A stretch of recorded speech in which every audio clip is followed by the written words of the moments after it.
It was a surprise return that day. Yeah.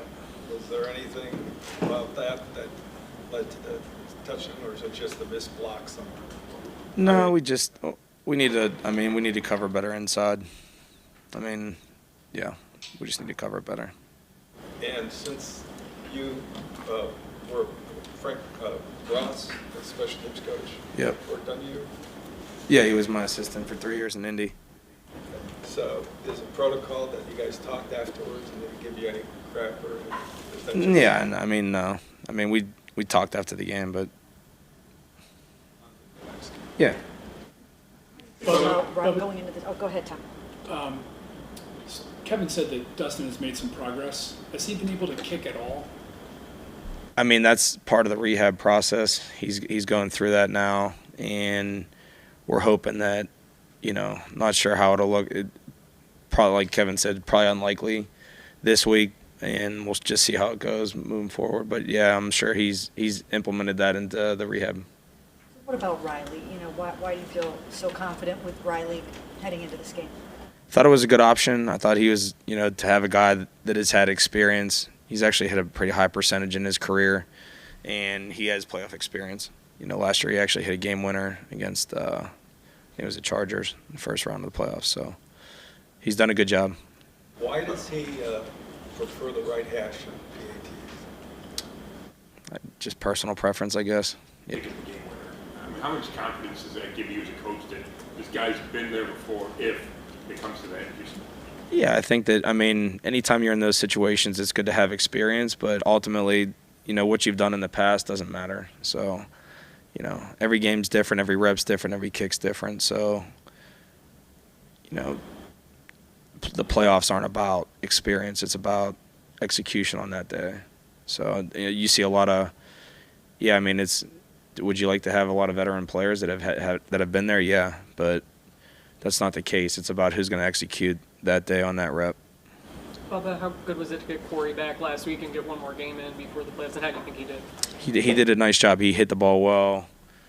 I thought he was controlled in his swing, and he elevated the ball pretty well and with good direction. So he gave us good field position, and I thought it was a good ramp up to this week. So, I think he's in a good spot. Bubba, we've asked you this before about holding and blocking the back on your returns. Do you chart where your penalties are compared to other teams? It seems like you have very few. No, I don't look at it. We emphasize playing clean and try to coach that up. We put a big emphasis on it in our Friday meetings, which is going to be like Thursday this week.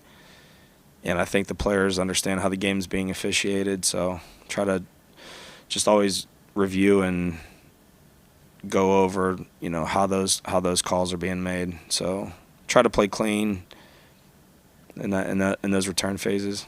You know how many penalties you've had though, or not? You're pretty good on numbers. I know we haven't had a ton. Chance to speak at the team meeting when people were talking about Super Bowl experience, and if so, what was the message that you shared? I spoke, yeah, I spoke, and I'll keep those comments for our team.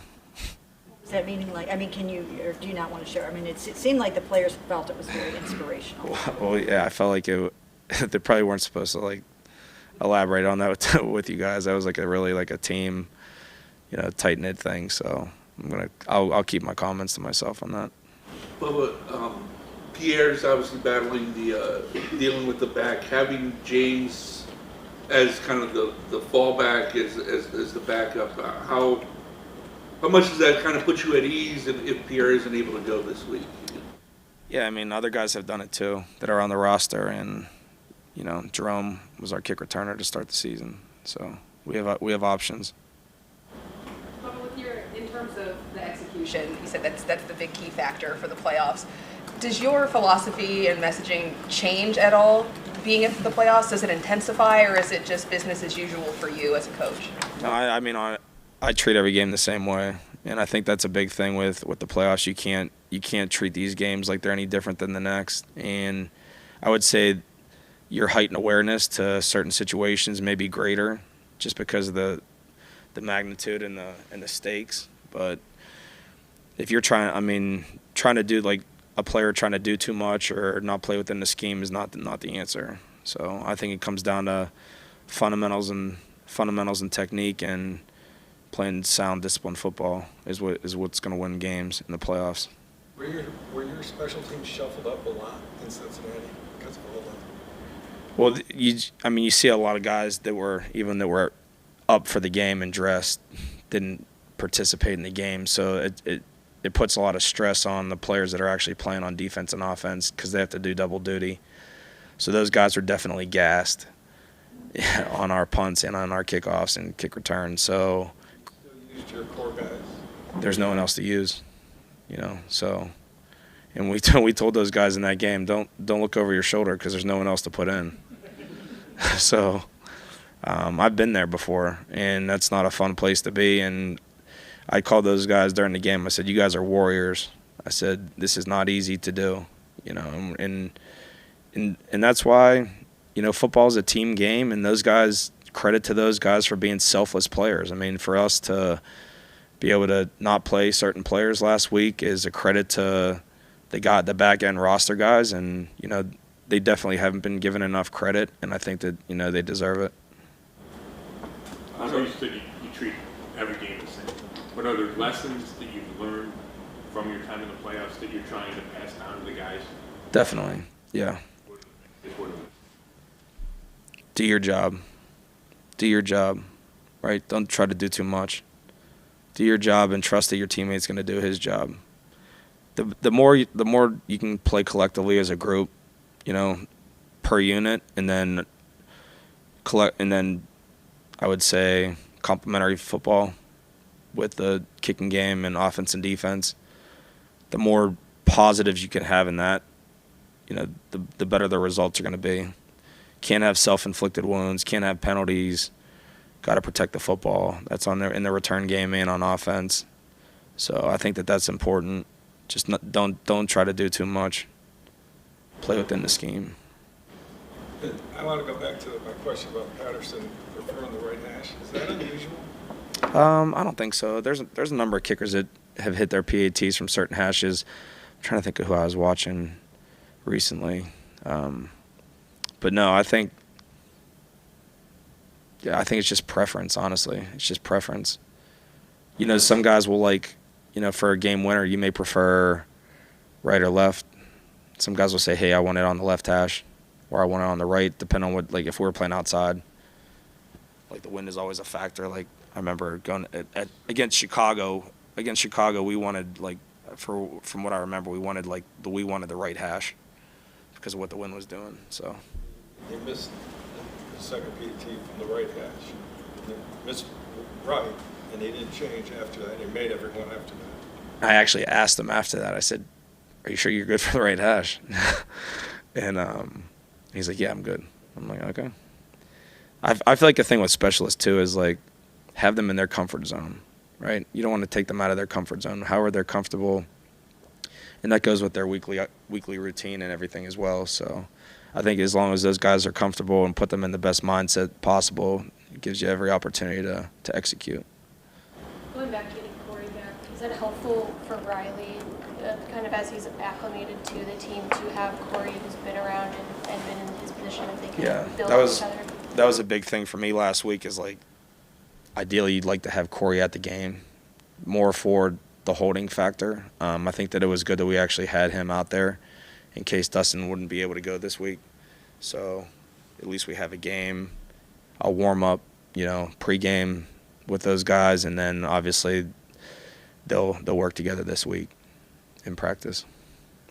Obviously you were back with the Patriots coaching in 2016, but as a former Browns player, when the Cavs won the title, do you remember that grabbing your attention at all and allowing you to think what a football title would mean in this town?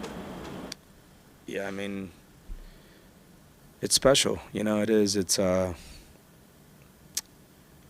win a championship is incredible. So we're just gonna take it game by game and hope for the best.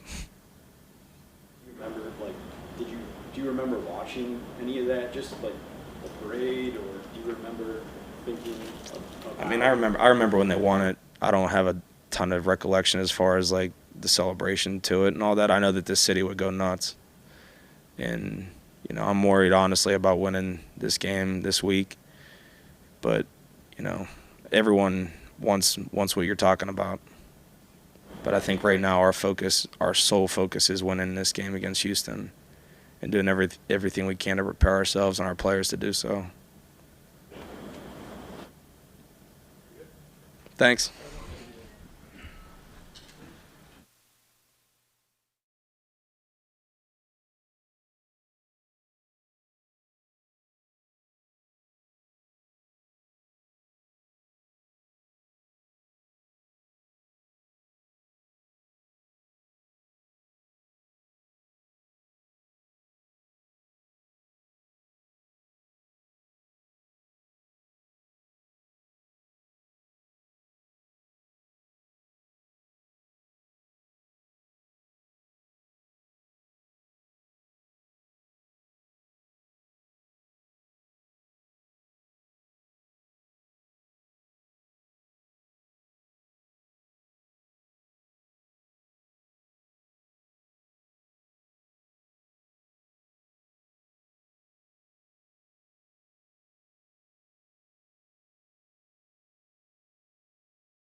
Good, thanks. You expect to see something, I'm sure the Texans won't change drastically, but considering the game that Amari had against them a couple of weeks ago, do you think they'll see a lot different look from them? It's hard to say, but I would expect so. With the success that he had during that game, that they would have to try something a little bit different. But who knows? That's a defense that believes in who they are and what they do. So we'll see. But we're ready to adjust, and we're ready for anything that shows up Saturday. Excuse me.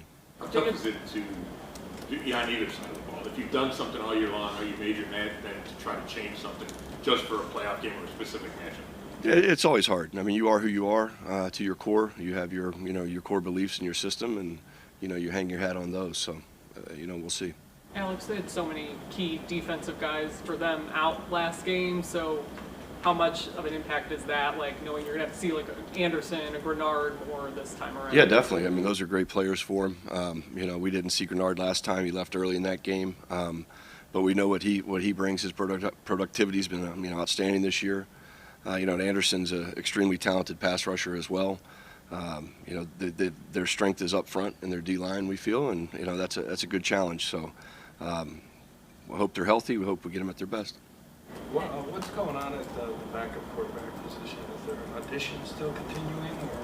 No, not as right now. Jeff is our backup moving forward. Thought he did a good job last week, put in a tough spot, come in and just go after a week of being around. It wasn't always perfect, but he did some really good things. In terms of after that game, D'Amico Ryans kind of lamented the fact that they gave Joe all day to throw. So I'm sure you're expecting that they're going to dial it up and bring way more heat. And how are you guys ready to adjust? The same way we prepare every week, Mary Kay, to be honest with you. We go through our blitz meetings and our blitz pickup responsibilities, and then we walk through it. So nothing will change for us in our process.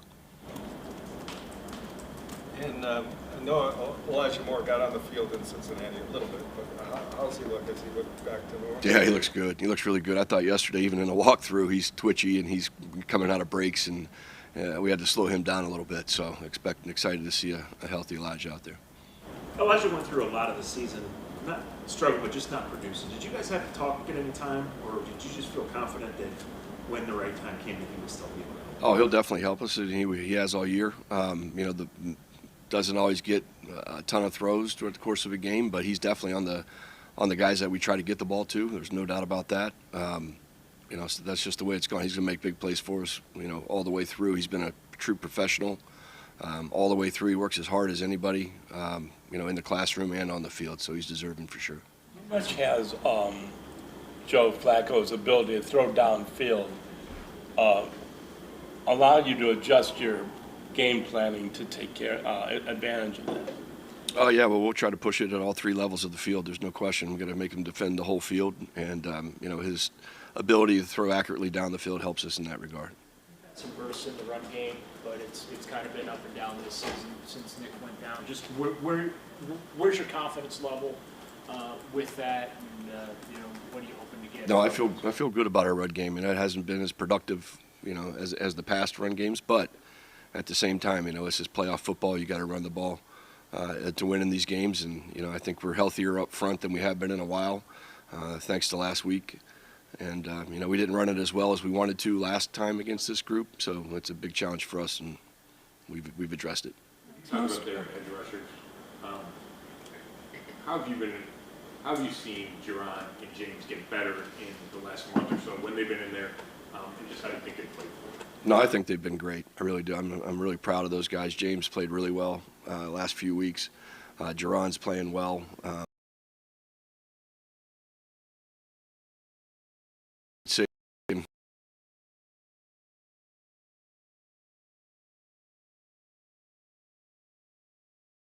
Back to a fractured shoulder. Don't have the opportunity to go pluck a former Super Bowl MVP off the couch and plug him in there and have it go like this, right, and stand up in front of the team and talk about what it's like to win a Super Bowl and things like that. How cool is it for you guys to be able to go into these playoffs with obviously everything at stake with a guy like Joe? Yeah, Joe Cool. I mean, he is. He's just he's been there. He's done that. There's nothing too big. He's experienced a lot of football in his day, and it definitely gives us a level of confidence and comfort going into the game, knowing that he's at the helm. There's some guys that are approaching this as going 1-0, and there's some guys that have talked about feeling the weight of this game and it being the playoffs, especially ones that haven't been there before. For you as a coach, how do you value the different kinds of approaches to this week, and how much do those mix in as they're talking to each other? Yeah, the biggest thing in these games is, don't do anything that you haven't done all year. For these guys, just a little bit more time. Like the importance is there, yes. Is it the most important game of the year? Yes, it is. Because for us, it's our next game, and that's our motto going in. So we're just going to heighten our awareness and laser focus and really focus in on the little things of the game plan, and that'll just allow us to go out and play free and fast. The last thing we want is a tight group out there on Saturday. So just being who we are, I think, is important. It's been good enough to get us where we are right now, and I'd hate for guys to feel like they need to change and do more or less than they have at this point. So that's going to be the message, going through the week, is trusting the process, really emphasizing the preparation, so you have freedom to go play loose on Saturday. Do you leave alone the notion of, for the most part, of interceptions so that it doesn't become, a thing inside anybody's head? Or do you have to send some messaging about not throwing picks? We do every week, really. Every week when we talk to the team in front of the Saturday night meeting, it's all about ball security first and foremost, and it ends with ball security. Like I said before, sometimes you don't mention it and you don't get it. You do, and you don't. It's just we got to take care of the football. We're last in the league in turnovers, so and they're first in the league at not giving it away. So we got to play better there. Alex, you've been with Kevin from the start here. How has he evolved as a coach in your mind? He's awesome. I've enjoyed every second with him. His ability to adjust and adapt with a coolness that is just, it's just a consistency that he brings every day. He's coached a lot of football, different schemes. His ability to change on a dime based on who this player, his starter, is at quarterback, I thought it's been really remarkable. But the message, the culture he's built here over the last 4 years, I'm really proud to be on his staff. How do you guys reconcile your giveaways and it hasn't affected the success of the season? Is this just a weird, you got a whole analytics crew that is studying this, and what's the explanation? Not looking into it that deep right now, Tony. Just try not to turn the ball over. The more I talk about it, the more I start sweating, so we'll just stop there. Is it difficult to, you've been preaching, just do your job. Is it difficult, though, for guys to not get caught up in this being a playoff game and trying to do too much? The good news is we have a fair amount of guys that have been in playoff games before, including R2 in 2020. So hopefully we've learned some lessons from that. I know we went to Kansas City the first series and a half, first two series, I didn't know what football team was out there. That wasn't us. We got a little tight and a little nervous. So hopefully the guys in that game have learned from that. Again, we're preaching the process. We're preaching preparation. These guys should go to bed on Friday night feeling like, okay, I feel really good about my week's work, and we'll go from there. But there's no need to be tight in these games. Again, it's the most important game of the year because it's our next game. Talk about Joe giving you confidence and how he's Joe cool out there. Just what's his impact been, behind the scenes, because he's been there, he's won. This is nothing new to him. Just what's that like been behind the scenes as far as the calming influence and also on the sidelines in games? Yeah, no, it's that's who he is. That's the strength. One of his strengths that he brings to us is his ability to talk to guys on the field, off the field, after practice reps, after meetings. His ability to communicate, make sure everybody's on the same page. Those are the types of things that veteran quarterbacks do behind the scenes. But he's been doing that since he got here. That first Houston game, they just weren't applied any pressure on Flacco at all. And they really haven't gotten those two guys back yet. So have you seen D'Amico Ryans adjust to that, or is he just plugging in Barnett and Jerry Hughes? Or you see a scheme adjustment there? Yeah, we're ready for it. Don't know, to be honest with you, not quite sure. But it's definitely, you hit the checklist of things that you have to be ready for. That's on the list. But we're ready.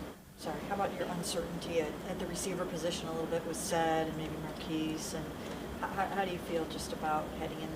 You know, hopefully we get some guys back, regardless of who's out there. Feel confident about who's out there. Mary Kay, I mean, David Bell last week, all he does is catch 2 touchdown passes, does his job every time. Feel very comfortable if he's out there. He'll do a great job for us. Elijah coming back, you know, Amari with a week's rest, feeling better. You know, I'm excited about that group.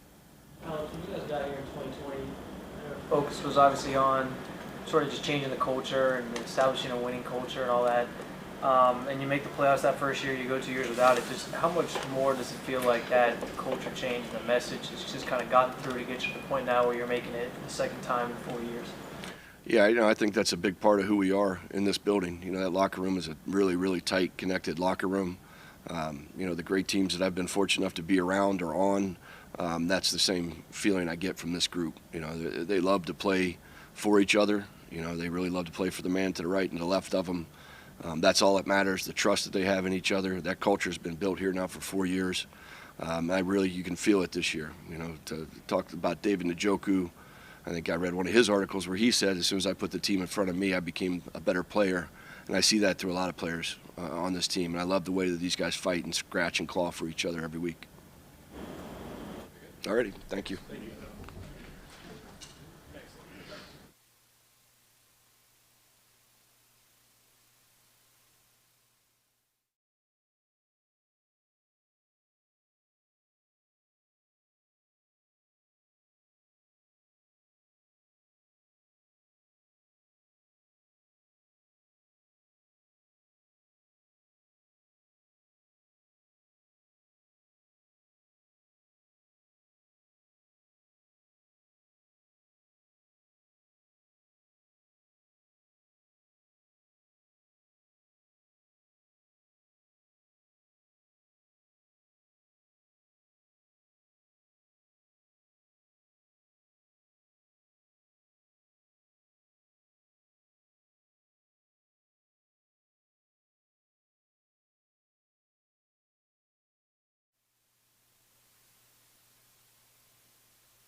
Can't tell the players without a program. So, you had to see CJ Stroud for the first time. What are your impressions about him? Yeah, I talked about him the last time. You know, obviously a rookie, but has command that goes beyond usually the scope of a rookie. Decisive with the ball, accurate passer, buys some time, makes big plays down the field. You know, I think when it's all said and done, the fact that he's passed for as many yards as he has without turning the ball over is really impressive for a young guy. Usually, you know, the cost of doing business, if you're going to throw a lot of yards, is you also turn the ball over a lot. And, you know, it's been impressive what he's been able to do. We're going to have to play tight coverage. We're going to have to stay after him in the pass rush. You know, and and we're going to have to limit run after the catch because he does a good job of giving his guys opportunities to run after the catch, including Nico Collins, who's that's one of the things he does best. Jim? I was just going to say the list of rookie quarterbacks who win their first playoff game is very short. Yeah, Joe Flacco was one. Yeah, he beat me. 2008 Titans. Just could never make him make a mistake. I think we turned the ball over like 4 times in the plus 20. Chris Johnson started off the game. He had like 100 yards in the first quarter and then got an ankle sprain and missed the rest of the game. But yeah, Joe was a rookie, and it was a low-scoring game. But you know, he got it. So I'm glad Joe's on our side, and I'm glad history's sort of on the other side.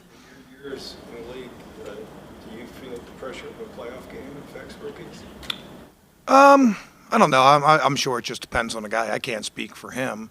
I think playoffs come down to, you know, who can be themselves the best, if that makes sense. You know, can we be the best version of ourselves versus the Texans being the best version of themselves? I think that's, you know, that's when it's all said and done. You've got 17 games under your belt. there's not a whole lot you're going to pull out that another team hasn't seen. And really at this point of the year, people are going with what they do best. And, so I think that has a lot to do with it. I really can't worry about him and how he'll treat the game as much as we're just focused on our guys and how we're going to treat the game. We know it's the playoffs. Every mistake is amplified. Every big play is amplified. A mistake can send you home. A big play can help you advance. And that's what it is. It's single elimination football, and whatever you can do to advance each week, that's what you have to do, and that's where our focus is. Jim, when you first got here and met with Miles, did you set expectations for him in any way? And if so, over the course of the season, the year, how has he responded? Yeah, I'll keep conversations I have with players to myself and to the player. If they want to talk about it, that's fine, but I don't think it's my place to reveal those kind of conversations. But he has been everything that we expected. He affects the game every single time he's on the field. He's played well against the run. He's played well against the pass. One of the best players. I said this a few weeks ago. Probably one of the 3 best players I've coached in 31 years. Jim, I saw a stat. You guys have forced more punts than any team since the 1999 Ravens. So what does that say about just consistency, the way you've been playing defensively? Yeah, that sort of goes hand in hand with our third down percentage. We were number 1 in the NFL in third down percentage, and when you're winning those snaps, you're going to force a lot of punts. Our job, and I've said this before, our job is to limit scoring and to try to get the ball back for the offense. And after a slow start and turnovers, I thought we did a pretty good job. I don't know where we finished, but we were in that top 5 area. I don't know where it ended up. But we've done a good job there. We've done a good job getting the ball back for the offense. When you win on third down, when you force punts, you've done your job, and that's why we concentrate. We spend a lot of time. Today's a third down day, and our ability to get off the field on third down is a lot. It means a lot to us. Cover guys, rush guys, keep drives from continuing. We've done a good job of nipping drives in the bud with good third down percentage, and that's going to be a big part of this game. Mike, Jim, Jim, go ahead, Mary. I know how you feel about Mike Vrabel and the chance that he gave you to do what you did for those couple of years there, and I was just wondering what your thoughts were on him getting let go. Yeah, I mean, obviously I have a lot of respect for Mike and admire him a great deal, but this is a playoff game. I would just want to keep the focus on Texans and the Browns. Hey, Jim, you've been in the league a long time. I know quarterback injuries have had something to do with this, but it feels like going into the playoffs, defenses have always been important, but it seems like they're more impactful than ever. I think 5 of the 6 top scoring defenses are in the playoffs. You guys have had a sensational year. The rules have always seemed to be stacked against defenses, but do you feel like it's maybe swinging in the other direction? I don't know. I mean, we just concentrate on trying to play within the rules that we're given, and like I said, try to limit scoring and get the ball back for the offense, and potentially put them in scoring position. I mean, the league goes through so many cycles. It's hard to say. But being a defensive coach, I mean, there is that adage, hey, defense wins championships, and teams that I've been around, when you play good defense in the playoffs, you give yourself a good chance. Well, we know that Delpit return to practice. Is it too much to ask for a Saturday game for him after being out 4 weeks? Yeah, I mean, I haven't even seen him out there yet, so I'll let Kevin handle those questions. But it's a good first step for him. He's been working extremely hard. I mean, you talk about a driven dude. I mean, he is. He's been really driven to get back. We'll see where it goes.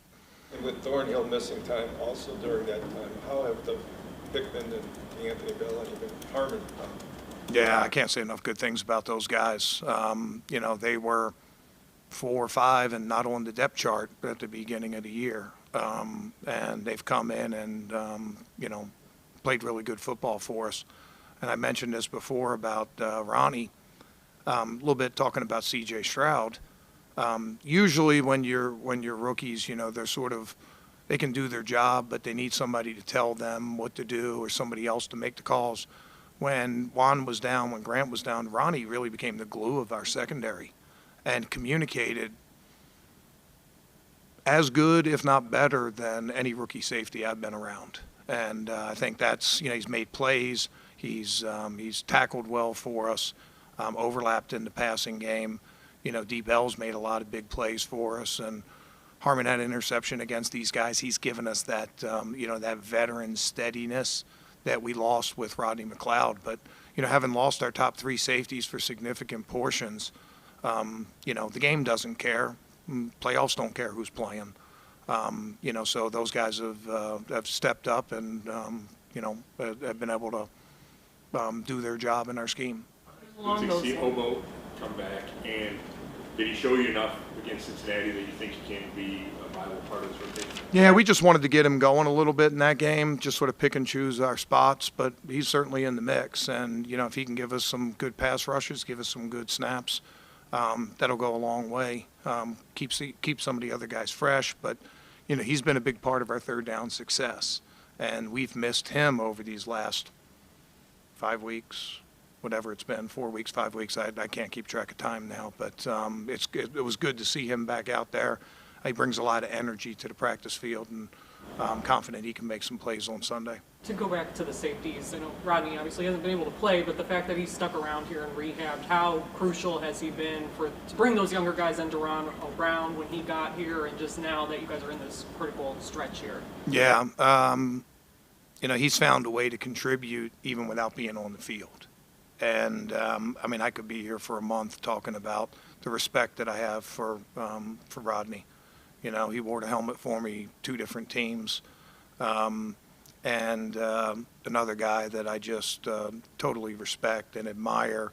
And it's just it's just right in his character that when he was injured that he's still going to find a way to contribute.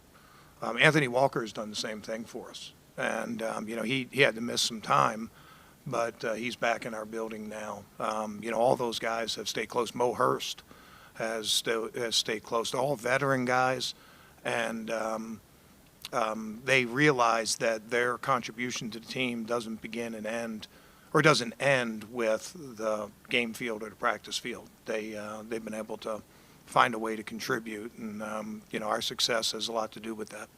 Is that normal, Jim, that guys who are on the injury reserve, maybe done for the season, stick around like that, or is that more unique, you think, to this? It depends. Sometimes it's a matter of, somebody has a family that's in the area or, something else. I just think, those guys just, they've been around. They know this is a special season and a special team, and they want to continue to be part of it.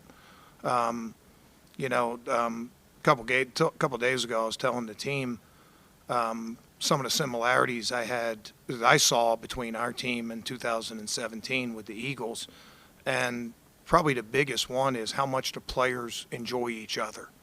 They genuinely root for each other and genuinely like to be together and practice, and that continuity has taken us through a lot of tough times this year. We've had some.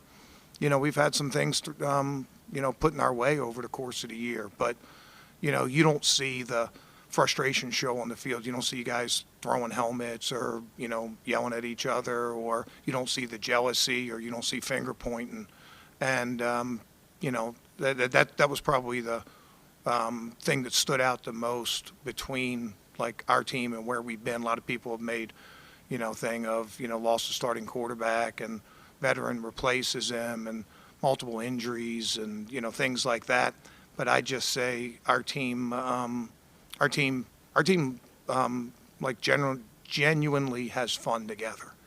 And, you can do some things as coach to try to push them in that direction, but it has to come organically from them. And that's been developing over the course of the whole season. I think we're stronger now as a result of some of the tough times we've been through, and we're going to have to rely on some of that resilience as we go through this playoff season. Like I said, a great play can propel you. A missed opportunity, a drop pass, a dropped interception, a missed assignment can send you home. It's high stakes, and I think our guys are ready for that challenge.